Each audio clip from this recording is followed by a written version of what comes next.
Ya, oke guys, baik lagi sama gue karena data nggak bisa bohong ya. Oke, sekarang Rabu 20 September 2023 ya. IHSG sangat ceria sekali hari ini guys. Ya, ini kemungkinan ya, kemungkinan bakal tahan 7.000 hari ini. Kemungkinan, tapi nggak tahu juga sih gue ya. Nanti gimana. Oke, hari ini gue mau update AMM lagi guys. Ini gue tapi updatean 19 September yang kemarin ya. Jadi gue nggak ngomongin yang sekarang. Kalau sekarang sih lagi turun 1,4% ya. Yang kemarin apa yang terjadi ya mungkin lo deh. No. Kemarin gue mau upload semalam cuman gue habis ngajar gitu pulang malam. Biasa anak-anak sekolah kan lagi pada ujian sekarang. Ya. Oke. Eh ini Broksumnya kemarin ya kita bahas aja. Ini Broksum kemarin ya guys. Kita bahas aja nih apa yang terjadi sebenarnya kenapa kemarin naik ya. Kita bahas guys ya. Ini Broksum broker summary kemarin. Ini ini yang nggak netnya dan ini yang netnya. Oke. Kemarin oke. S- Eh ya ini yang netnya, ini yang enggak ya. Gini guys, gue cuman mau bilang bahwa kita kan tahu ya, CC ini sekarang barangnya banyak, sekitar 450 M. Ya, ada yang di average 5.800, ada yang 5.600, ada yang kemarin dia beli, gue lupa di average 5.200 atau 5.300 gitu. 5.200. Eh,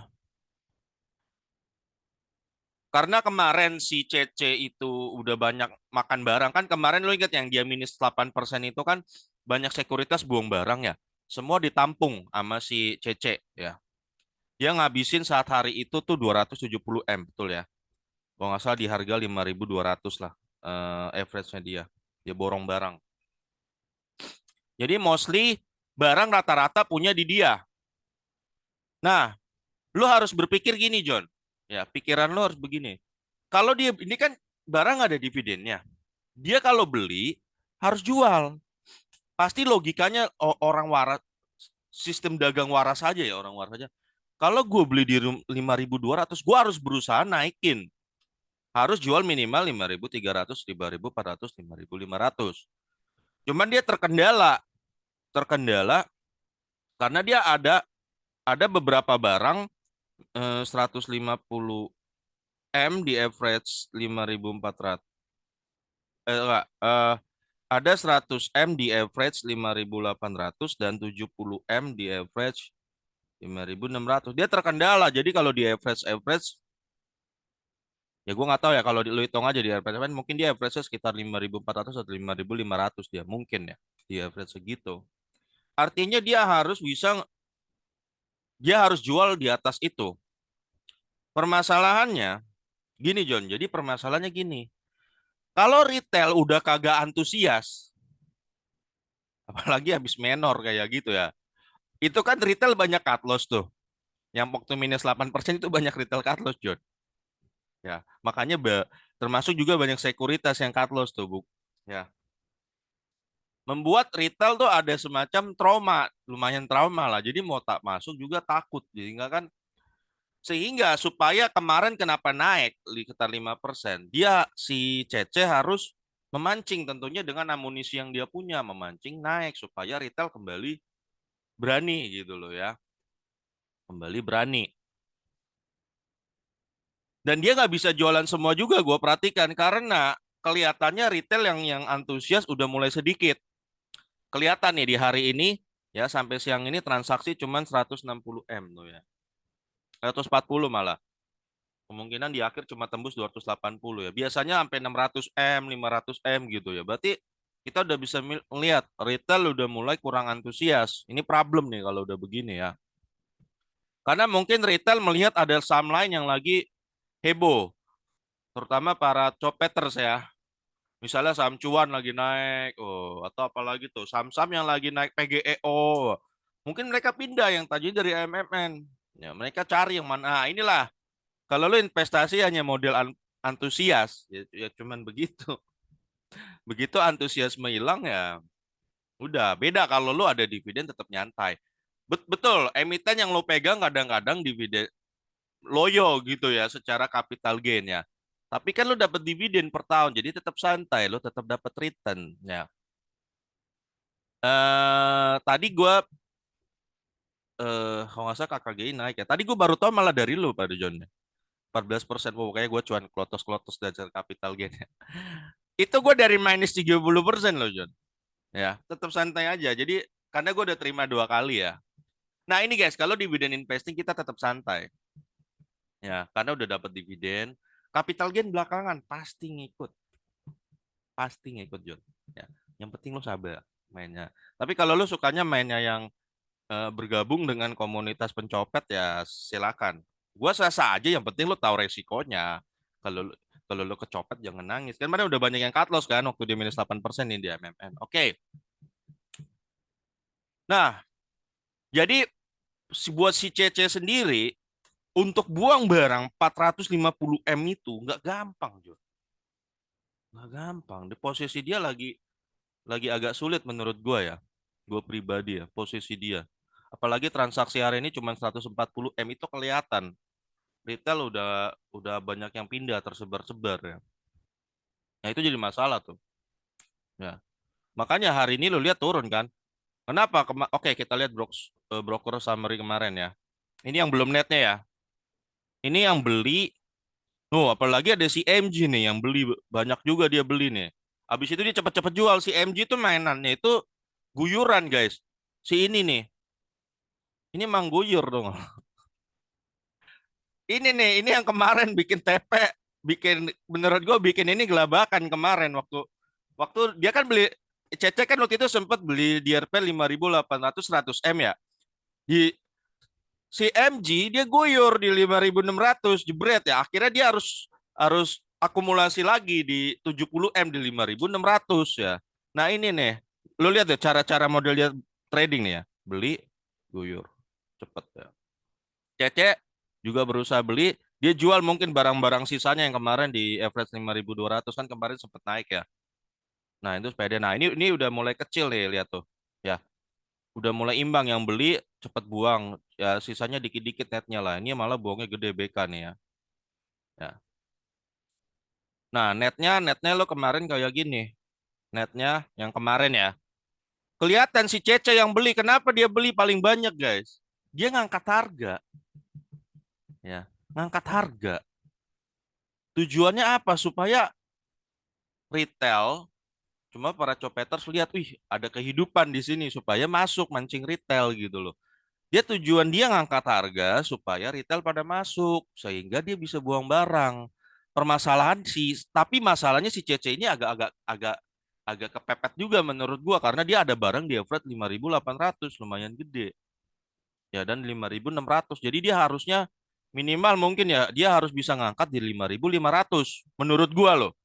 Ya, harus bisa ngangkat di 5.500 dan harus ada retail yang ready di kolom bid itu atau ya di offer juga lah dua-duanya supaya dia bisa gampang enak jualannya gitu loh. Ya, supaya dia bisa enak jualannya gitu loh. Ya, entah dia mau hajar kiri atau dia taruh di offer ada retail yang mau makan. Nah, antara itu. Cuman jadi masalah kalau retailnya kagak ada, kagak antusias. Nah, ini problem juga buat dia. Problem. Nah, hari ini turun kan.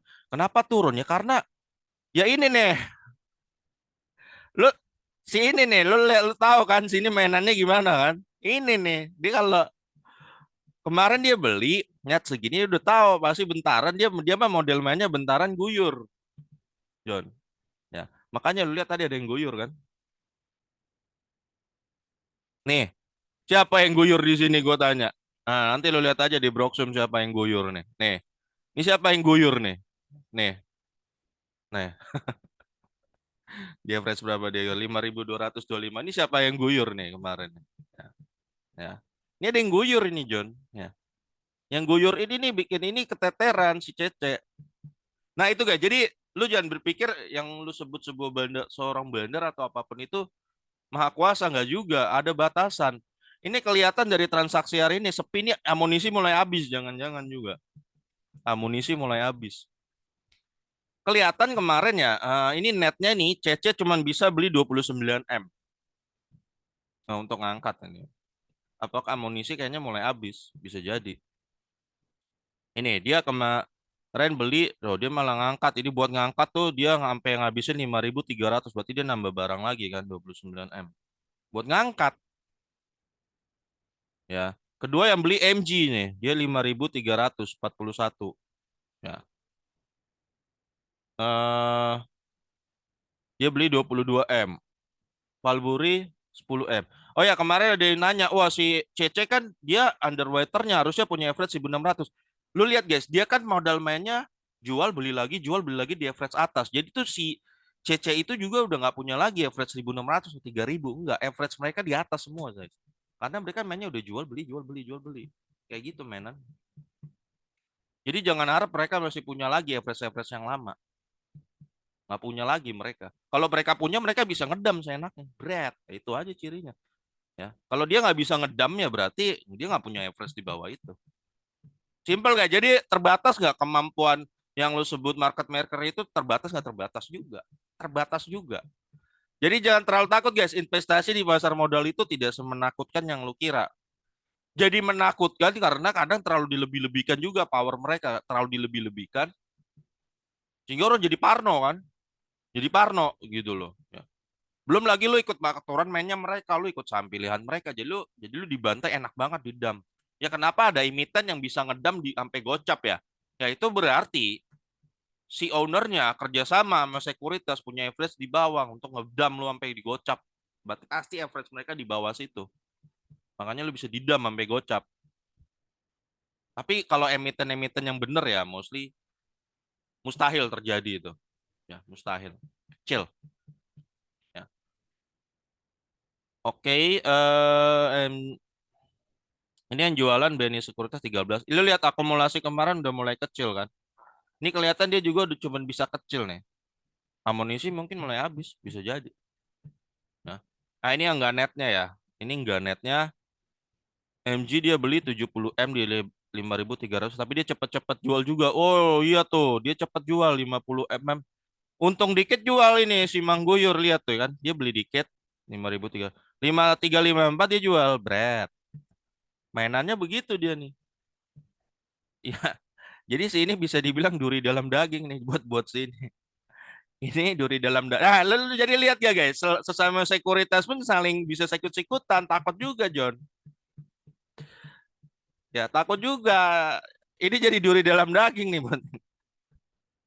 Ya, ini nggak segampang itulah istilahnya lah. Jadi mereka bisa rugi nggak bisa rugi.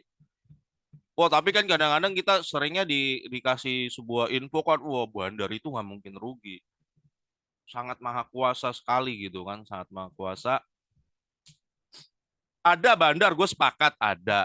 Jadi gue tidak menyangkal, tapi dia pastikan mainannya kalau yang bisa ngedam sampai gocap itu pasti kan dia market cap-nya 2T 1T ke bawah, 2T ke bawah. Iya ada lah orangnya. Itulah yang bisa melakukan itu. Skemanya kayak kemarin Jordan Belfort itu gue udah bikinin lo videonya, skemanya modelnya gitu. Biasanya udah kerjasama duluan sebelum IPO tuh. Atau modus kedua itu ngerepoin saham ya macam-macam. Gue udah pernah jelasin juga semuanya. Ya. Nah, tapi kalau di saham-saham yang begini, kalau mereka mau goreng, mereka pasti punyanya average atas. Ada batas buat mereka juga ngedam. Untuk jatuhin itu ada batas. Mereka batasnya average mereka. Karena average mereka tinggi juga. Ya lu lihat ya MG mainannya tuh, lihat. 5.000, dia beli 5.333. Cepet-cepet dijual 5.354. Cepet. Ini si Cece. Dia beli 5.308 buat ngangkat harga. Dia jual 5.283 ya. Lu bayangin aja tuh. Benernya rugi nggak? Rugi. Ini mungkin barang dia yang kemarin ini yang di 5.200 dia. Ya. Ini lu lihat aja tuh kayak rugi kan. Terus ada PD cuman 22 M untuk 5.300 BK. Ya. Menurut gue ya guys, ini udah agak berat. Buat si Cecenya sendiri juga agak berat ya. Karena kelihatan kemarin di yang ngangkat juga cuman dia gitu loh. Retailnya mana yang lain? Nah, itu. Ya. Hari ini pun juga udah kelihatan ya transaksi sampai siang ini cuma 140 M. Kemungkinan sampai tutupan 280 M doang. Ini gawat kalau retail itu nggak antusias. Ah, itu gawat. Buat yang kayak begini kalau retailnya udah kagak antusias. Ya guys. Nah, itu aja. Oke, jadi gua cuman bilang ya guys, menurut gua kalau lu apalagi sebagai retail, investlah di saham yang membagikan dividen jelas. Masalah capital gain pasti ngikutin. Sumpama kenapa? Karena misalnya anggaplah lu lagi floating loss jauh banget, tapi tuh emiten masih dapat dividen gitu loh. Kemarin kan gua kan udah cerita sama lu ya, gua minus 30% di KKGI lo ya. Ini sempat KKGI itu sempat jebol 398 juga. Lu bayangin nggak minus 30%. Tapi gue udah dapet dividen 2 kali. Nah, ketika udah dapet dividen 2 kali, akhirnya jumlahnya kan lumayan oke 2 kali tuh gue terima.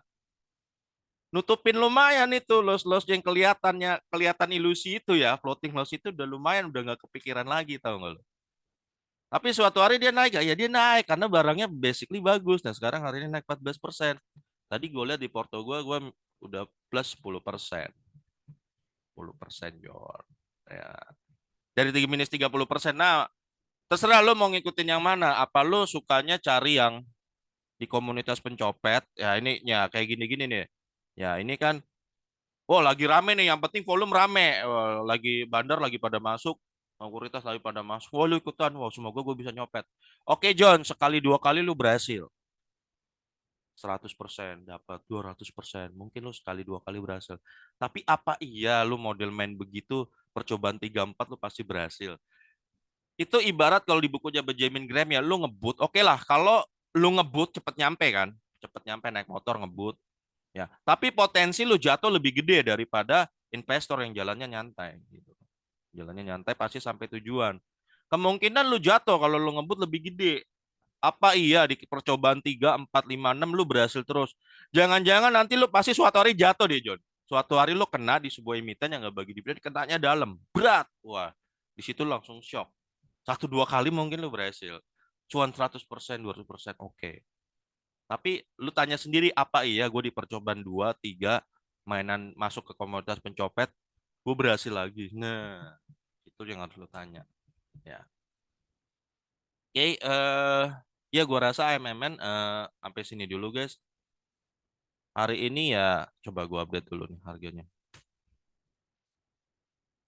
Harusnya udah dibuka kan perdagangan. Ya dia turun lagi kan. Udah berat ini, menurut gue berat sih ini. Berat. Mm-mm. Retailnya tuh udah pada pindah guys. Retailnya mungkin ada yang pindah di saham cuan, ada yang pindah di PGEO. Ya karena kan mencopet modelnya begitu. Yang penting rame gitu loh. Karena mereka udah pernah cut loss trauma gitu kan. Kemarin 2 hari lalu yang dia minus 8% ya. Agak takut juga untuk masuk lagi gitu loh. Ya, mau dipancing kayak apapun juga berat. Belum lagi ada si ada si ini nih.